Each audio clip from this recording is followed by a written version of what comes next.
Hello friends, welcome to Champaran academy. आज की class में हम जो हमारे आखिरी के तीन ग्रह हैं, जो शनि, अरुण और वरुण, सैटर्न, यूरेनस और नेपच्यून, इन तीनों के बारे में पढ़ेंगे।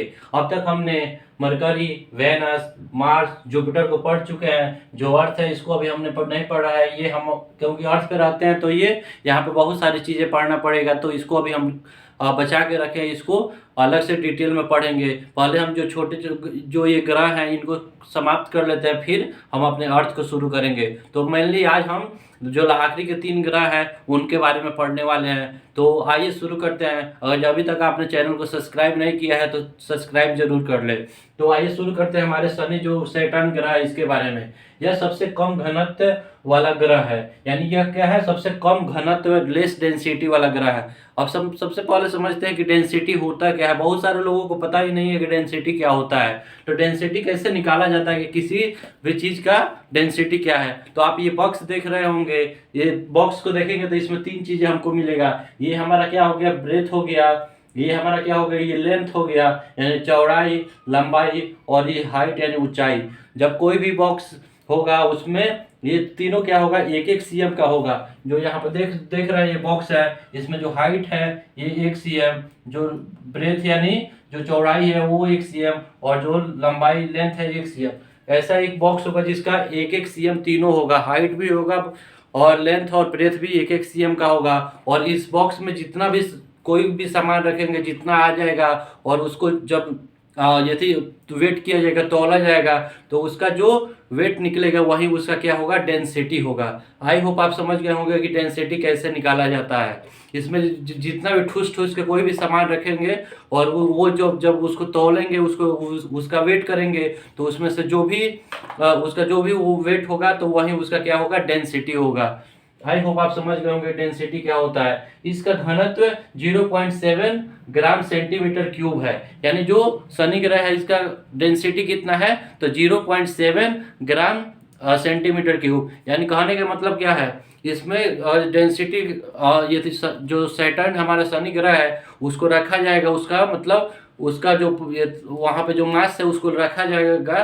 तो कुछ के रखेंगे जितना इसमें आ जाएगा, और उसको उसका वेट किया गया तो कितना आया, उसका वेट आया 0.7 ग्राम सेंटीमीटर क्यूब। और यहाँ पे क्यूब इसलिए लगा हुआ है क्योंकि यहाँ पे देखेंगे तो हमारा 3 है, लेंथ, ब्रेथ और हाइट है, यानी 1 2 3, इसीलिए इसका पावर यहाँ पर 3 है। तो इसमें जितना आ जाएगा, जितना ठूस ठास के जितना इसमें ज़्यादा रख सकते हैं उसको वेट करेंगे, और वही क्या होगा, उसका डेंसिटी होगा। कम घनत्व के कारण यह पानी में नहीं डूबेगा। यानी जो हमारा सैटर्न यानी शनि ग्रह है, ये बहुत हल्का है, इसलिए इसको अगर पानी में रख देंगे तो नहीं डूबेगा। हाई डेंसिटी वाले चीज़ क्या होते हैं, पानी में डूब जाते हैं, लेकिन जिसका घनत्व कम होता है वो क्या होता है, वो पानी में डूबता नहीं है, तैरता है। इस ग्रह के चारों ओर 7 छल्ले यानी रिंग है, जिन्हें ABCDEFGH कहते हैं। इस ग्रह के कितने छल्ले हैं, कितने रिंग है, तो ये 7 रिंग है। आप यहाँ पर समझ लीजिए, ये हमारा क्या है, ये हमारा शनि ग्रह है। यहाँ ये जो शुरू वाला है इसको ए बोलते हैं, दो सेकंड में BCDEF और G। हमारा ये 7 ग्रह है, 7 छल्ले हैं। ये जो शनि ग्रह है इसके कितने रिंग है, 7 रिंग है। ऐसे ही इसके आसपास ऐसे 7 रिंग घूमते रहता है। ये रिंग इसी ग्रह का टुकड़ा है जो शनि के गुरुत्वाकर्षण यानी ग्रेविटेशन के कारण इसी के समीप रहते हैं। यानी जो ये 7 रिंग है, ये क्या है, ये जो शनि ग्रह है, जो सैटर्न ग्रह है, प्लैनेट है, उसी के पार्ट है, उसी के टुकड़े हैं। और जो चूंकि हर ये जितने भी ग्रह है उनका अपना ग्रेविटेशनल फोर्स है, तो वो फोर्स के कारण क्या होते हैं, ये इनके आसपास ही घूमते रहते हैं। और ये कैसे नजर आते हैं, ये एक रिंग जैसे नजर आता है, इसलिए इसको रिंग प्लैनेट भी कहते हैं। और चूंकि इसके पास 7 रिंग है, तो रिंग प्लैनेट मतलब सबसे ज्यादा किसके पास रिंग है, तो ये हमारे सैटर्न के पास ही है। ये क्वेश्चन एग्जाम में पूछा जाता है कि किस ग्रह के पास सर्वाधिक रिंग है, तो वो कौन है, हमारा सैटर्न यानी शनि ग्रह है। सैटर्न के 62 उपग्रहों यानी 62 सैटेलाइट में से 21 उपग्रहों को मान्यता प्राप्त है।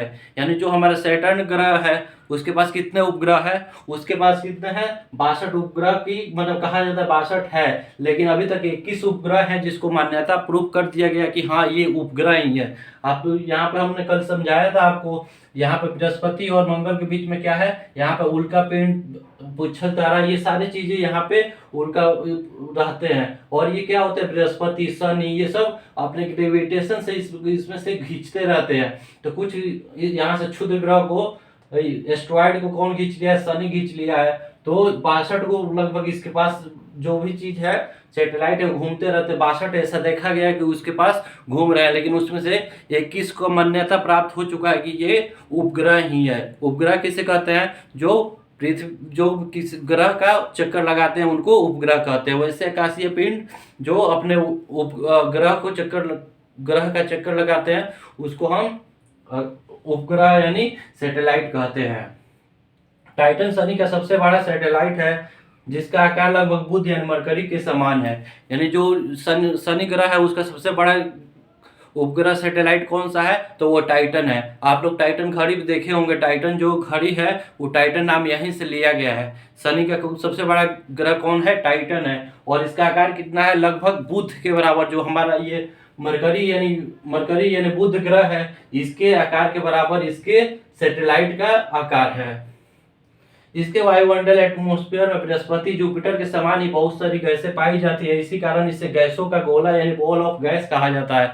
यानी जो सैटर्न ग्रह है जो जैसे बृहस्पति पे भी बहुत सारी गैसें पाई जाती थी वैसे ही सैटर्न यानी शनि ग्रह पे भी बहुत सारी गैसें पाई जाती है। इस कारण इसका नाम क्या है, गैसों का गोला इसका एक उपनाम है। क्वेश्चन पूछेगा कि गैसों का गोला के नाम से कौन सा ग्रह प्लैनेट जाना जाता है, तो वो कौन है, वो हमारा शनि ग्रह है। आप लोग एक करेक्शन कर लीजिएगा, मैंने जब बोल रहा था 7 छल्ले उसमें जब नाम मैंने बोला तो एच तक बोल दिया, लेकिन ये जी तक ही होता है। ABCDEFG, एच नहीं होता है। 7 इसके क्या होते हैं, रिंग होते हैं, छल्ले होते हैं। जो ये हमारा शनि ग्रह हो गया और इसके जो पहला यहाँ पे जो पाया जाता है रिंग उसको ए बोला जाता है, इसको बी, इसको सी, इसको डी, इसको ई, इसको एफ और इसको जी। एच नहीं होता है, जी तक ही होता है। तो हमारे शनि ग्रह के पास कितने रिंग है, 7 रिंग है। और सबसे ज्यादा रिंग किसके पास है, शनि ग्रह के पास ही है। इसीलिए इसको क्या बोलते हैं, रिंग प्लैनेट बोलते हैं। क्योंकि ये दोनों भी है, इनके पास भी रिंग है लेकिन इनके पास कम है, तो इसको इन लोगों को रिंग ना बोल के, रिंग प्लैनेट ना बोल के हम शनि को रिंग प्लैनेट बोलते हैं क्योंकि इसके पास अधिक रिंग है। आइए जो अब हमारा नेक्स्ट ग्रह है जो 7वें नंबर पर यूरेनस यानी अरुण ग्रह है उसके बारे में पढ़ते हैं। हमारा अरुण यानी यूरेनस ग्रह है, इसको अत्यधिक झुकाव के कारण यानी ये अपने अक्ष पे बहुत ज्यादा झुका हुआ है, इसलिए इसको क्या बोलते हैं, लेटा हुआ ग्रह बोलते हैं, यानी लाइंग डाउन प्लैनेट बोलते हैं। किसको लेटा हुआ ग्रह बोलते हैं, तो वो कौन सा है, हमारा अरुण जो ग्रह है इसको हम लेटा हुआ प्लैनेट बोलते हैं। अभी आइए इसको समझते हैं। मान लेते हैं ये हमारा अरुण ग्रह है और ये अपने एक्सिस पे सीधा इस तरह है, यानी ये सीधा खड़ा हुआ है बबुआ। तो ये क्या है, अब सीधा खड़ा हुआ है यानी 90 डिग्री पे खड़ा हुआ है, मतलब ओरिजिनल पोजीशन ये होना चाहिए। लेकिन इसका ये कितना लगभग कितने डिग्री पर झुका हुआ है, यहाँ पे देखेंगे तो लगभग 82 डिग्री पर झुका हुआ है। यानी देख रहे हैं ये कितने डिग्री पर झुका हुआ है, 82 डिग्री पर झुका हुआ है। तो आपको ये दिख रहा होगा, ये लग रहा है, ऐसा लग रहा है कि जैसे लेटा हुआ है, सोया हुआ है, इसलिए इसको क्या बोलते हैं, इसको हम लेटा हुआ ग्रह बोलते हैं। ये क्वेश्चन एग्जाम में पूछा जाता है किस ग्रह को लेटा हुआ ग्रह बोलते हैं, तो वो कौन सा है, हमारा यूरेनस यानी अरुण ग्रह है। ये लेटा हुआ ग्रह के नाम से जाना जाता है। इस ग्रह की खोज सर विलियम हर्शेल ने 13 मार्च 1781 ईस्वी में की थी।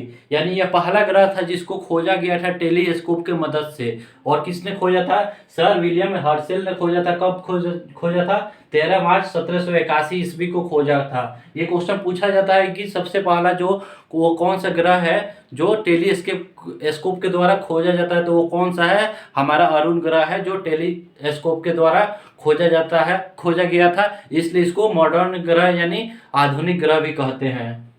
इस ग्रह के बाहर 5 छल्ले यानी 5 रिंग है। जैसे हमने शनि के बारे में पढ़ा था, इसके कितने छल्ले थे? 7 छल्ले थे। और जो हमारा अगला ग्रह अरुण है यानी यूरेनस है, उसके कितने छल्ले हैं? उसके 5 रिंग है। इस ग्रह पे मीथेन गैस मतलब मीथेन जो होता है वो अधिक पाया जाता है। इसी कारण ये कि कैसा दिखता है? हरा दिखता है, इसलिए इसको हरा प्लानेट के भी नाम से जाना जाता है। जो हमारा यूरेनस है ये किस नाम से और जाना जाता है? तो हरा प्लानेट के नाम यानी ग्रीन प्लानेट के नाम से जाना जाता है। पहला किस नाम से? लेटा हुआ ग्रह के नाम से जाना जाता है, और दूसरा हरा ग्रह के नाम से जाना जाता है। और ये पहला जो था वो टेलीस्कोप के मदद से खोजा गया था। यह अपने अक्ष पे उल्टा घूर्णन यानी अपोजिट रोटेशन करता है, जिस कारण यहाँ पर सूर्योदय यानी सनराइज पश्चिम यानी वेस्ट में होता है। ये जो अरुण है ये क्या है? अपने अक्ष पे उल्टा घूमता है। 2 ग्रह हैं जो अपने अक्ष पे उल्टा घूमते हैं, वो कौन कौन से हैं? तो वो मैंने आपको बताया था।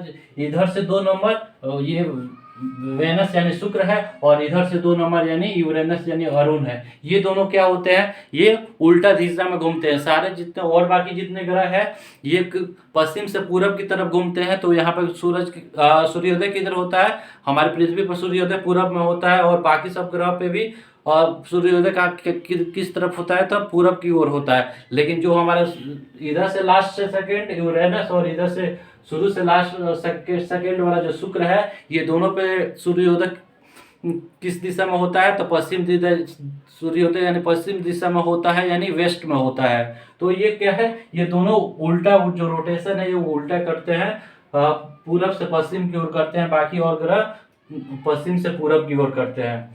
इसके 27 अज्ञात उपग्रह है, जिसमें ट्रिटेनिया सबसे बड़ा है। इसके कितने उपग्रह है? यानी 27 उपग्रह यानी 27 सैटेलाइट है, और इसमें सबसे बड़ा कौन है? ट्रिटेनिया सबसे बड़ा है। हमारे 8 ग्रह में से हमने 7 ग्रह कंप्लीट कर लिए हैं। जो हमारा पृथ्वी है एक बचा हुआ है, उसको हम अच्छे से पढ़ेंगे। तो आई होप आप लोगों को ये 7 ग्रह अच्छे से समझ में आया होगा। कोई भी कन्फ्यूजन होगा तो कमेंट बॉक्स में पूछ लीजिएगा। जो हमारी अगली क्लास होगी उसमें हम इससे रिलेटेड जितने भी हमारे ग्रह है इससे रिलेटेड जो इंपॉर्टेंट क्वेश्चन एग्जाम में पूछे जाते हैं वो हम समझेंगे। जो आप देख रहे हैं यहाँ पर लिखा हुआ है, एक एक को अच्छे से डिस्कस करेंगे जो हमारी अगली क्लास होगी उसमें। तो आई होप आप लोग को वीडियो अच्छी लगी हो। अगर वीडियो अच्छी लगी हो तो वीडियो को लाइक करें, यदि चैनल पे आप नए हो तो चैनल को सब्सक्राइब करें, तथा ये वीडियो उन तमाम दोस्त यार और फैमिली मेंबर के साथ शेयर करें जो किसी भी कॉम्पिटिटिव एग्जाम की तैयारी कर रहे हो। तो मिलते हैं अगली क्लास में, तब तक के लिए धन्यवाद। जय हिंद।